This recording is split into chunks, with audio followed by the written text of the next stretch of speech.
Hello, Glenn. How are you? Good morning, Hugh. How are you? Thanks for having me again. I'm great. I'm glad to have you, and we'll have you next Monday as well, and Friday before to remind everyone about the distributed convention. I see you were in Charlottesville.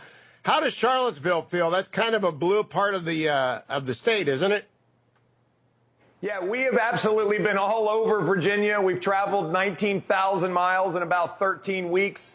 And all across Virginia, I'm hearing the same thing, Hugh, is we cannot afford another term of the McAuliffe-Northam administration. So even areas that have traditionally been pretty blue, I'm seeing big turnouts at events and a very strong sense that we're going to win this thing in November. Now, it's a distributed convention, so I want people to know the rules. We've done this before, but this is the first time we've done it in this segment. I'm all across Virginia. Explain to them how it works, Glenn Youngkin. Yeah, there's going to be about 40 polling locations across Virginia. You can actually come to our website at youngkinforgovernor.com and find out where they're going to be. You'll drive up. You'll actually get your ballot. It'll be a rank-ordered choice ballot. Fill in your ballot. I'd ask all the listeners to please consider putting me as your first choice. You'll actually vote for a governor, a lieutenant governor, an attorney general. You'll drop off your ballot. You'll head away. And we'll win this on May 8th and then get moving to go beat Terry McAuliffe in the general. Now, this is not your message. It's Hugh Hewitt's message. I believe in when you have multi-ranked candidates, I only vote for the person I want to win. Because if they don't win, I don't really get excited too much. So I'm just going to vote for Glenn Youngkin, as is the fetching Mrs. Hewitt, and not pick a second choice. I don't know what your polling shows about that. I don't even know if you can poll a distributed convention. Can you, Glenn Youngkin? Well, Hugh, we've been, of course, speaking to all the delegates. We've registered nearly 18,000 delegates who came through our campaign to participate in this. Just to put it in context, when they were going to have an assembled convention in Lynchburg, they were hoping 5,000 people would attend. We've had two really great governors' forums, both at Liberty University and last night, the Faith and Freedom debate. And I won both straw polls. And so it feels really good, Hugh, the momentum we have going into May the 8th. And I just look forward to winning on May the 8th and heading on and beating Terry McAuliffe. Now, this is going to be a turnout operation. I want to come back to the two forums in just a second. But it's going to be a turnout operation where Team Youngkin has to reach out and remind people on May the 8th. Are you geared up for that? We've absolutely been in contact and making sure that everybody shows up. Get out the vote is hugely important. But, Hugh, we've been running a different kind of campaign from the beginning. The Republicans in Virginia for the last 10-plus years have really mastered the art of losing the statewide elections. This is why I quit my job last summer and jumped into this race, because, one, I love Virginia. I am so upset with where Virginia is. And second of all, I felt the Republican Party in Virginia really wasn't doing the things we needed to do to win. We're going to win this by addition and multiplication, not by subtraction and division. And so we've been growing participation. There will be more people involved in this convention than any convention in the history of Virginia. And that just represents the huge efforts that our campaign has put forth to get people involved, to get them out to the polls, and yes, to put Glenn Youngkin down as their first choice. All right, now let's talk about both the Liberty University Forum and the one last night. What were the settings? Who showed up? How did it go? What were the key questions? Yeah. Hugh, the one at Liberty and the one last night were actually open forums for everybody to participate. I've participated in all of them. Some of the other candidates have selectively chosen not to show up. I guess the big question is, will they show up if they wanted to run for governor? Well, I'm showing up everywhere, Hugh, and I've won both of them in the straw poll. The issues that are being talked about are real. How do we get this economy open and running, and who's most qualified to do that? And I felt that my business career is second to none to create jobs and get this economy moving. But Hugh, one of the biggest topics that I'm talking about is education.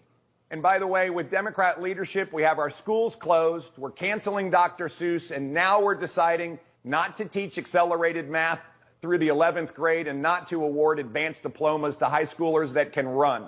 We are absolutely taking Virginia kids out of the fast lane and putting them in the broken down lane. And as governor, I will not let this happen.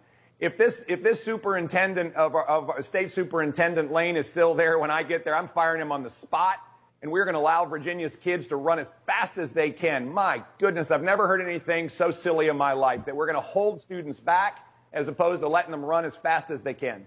You anticipated my next question. I took both of my boys are Virginians, and I took them out to lunch and a movie on Saturday.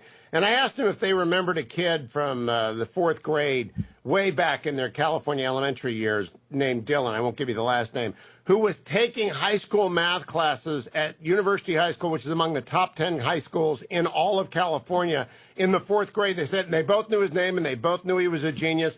And we laughed about how for some people, math is like a picture that they see. And I cannot believe Virginia announced over the weekend that there isn't going to be math for anyone until 11th grade. They can't accelerate. That is really kind of the stupidest thing I've ever heard an educator say. Yeah, Hugh, I thought I had fallen down the rabbit hole and was in Wonderland when I read this. And I immediately called for everyone's resignation at the Board of Education and our state superintendent to actually hold Virginia's kids back, to say, no, you can't be the best you can be. You have to go to another state to do that, because we're going to actually mandate equal outcomes in Virginia as opposed to equal opportunities. What craziness. When I'm governor, these children are going to be able to run as fast as they possibly can. Yes, we're going to have opportunities for all, but this is un-American. This is about American exceptionalism and our ability to be the best that we can possibly be. And the Democrats in Virginia, led by Terry McAuliffe and Ralph Northam, simply don't believe that. And that's why I'm running for governor. And that's why we're going to win back Virginia and put her back where she belongs, as the best state in America to live and work and raise a family. Did this math issue come up at any of the forums, Glenn Youngkin? Yeah, it came up last night big time. And I will tell you, the Virginians, the big group of Virginians that were there are absolutely beside themselves. You listen to parents, and parents are saying, my goodness, our schools are still partially or fully closed to the tune of 70% across Virginia. We're canceling out Dr. Seuss. We're not going to award advanced diplomas to kids that excel past the high school curriculum. We're not going to allow children to, in fact, take accelerated math classes. I mean, this is education gone awry. This has gone amok. The first thing I'm going to do is, after I change out our state superintendent and our state board of education, is we're going to press forward with school choice so that parents have the opportunity to move into charter schools or take their tuition dollars and actually find the best school for their child. A child's destiny should not be dictated by his or her zip code.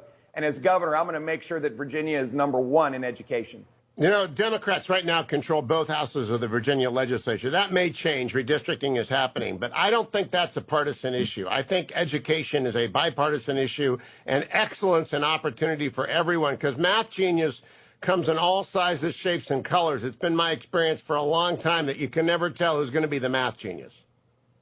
No, and it is not a partisan issue. I've spoken to, yes, Republicans all over Virginia as I've traveled 19,000 miles in 13 weeks, but also independents and Democrats. And this is a family issue. This is a Virginia kid issue. And there is not a single person I have spoken to who suggests that they want their kids held back. This is craziness. So, yes, Hugh, I think the Democrats have absolutely shown their stripes here.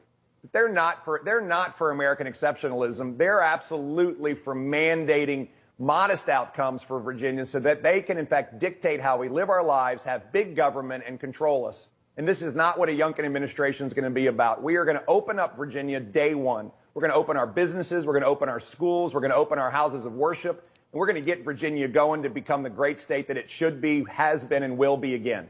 Okay, Saturday, May 8th. There will be 40 places, and they can find those places at youngkinforgovernor.com. Did I summarize that correctly? Perfectly, yes. YOUNGKIN, youngkinforgovernor.com. Visit our website, find out where to go vote. You can vote between 9 and 4. And by the way, Hugh, originally our state central was going to restrict folks who had a religious exemption, and I pushed back hard. And last night, in fact, they changed their minds and they opened up the polls on Friday night, so that those folks that actually observe the Sabbath on Saturday could, in fact, vote on Friday. And I just think this is a big statement. We are the party of religious freedom. We are the party of election integrity. And to allow people to vote on Friday night who can't otherwise make it on Saturday was a great reversal from what was a bad decision from State Central last week. Good for you, Glenn Youngkin. I saw you leading on that and on math. YoungkinForGovernor.com. We'll talk to you next week, Glenn, and congratulations on running a great race thus far. We'll talk again next Monday. And then we'll be voting a week from Saturday on May 8th to nominate a winner in the Commonwealth because we need to win that state house. Stay tuned, Americans. It's the Hugh Hewitt Show.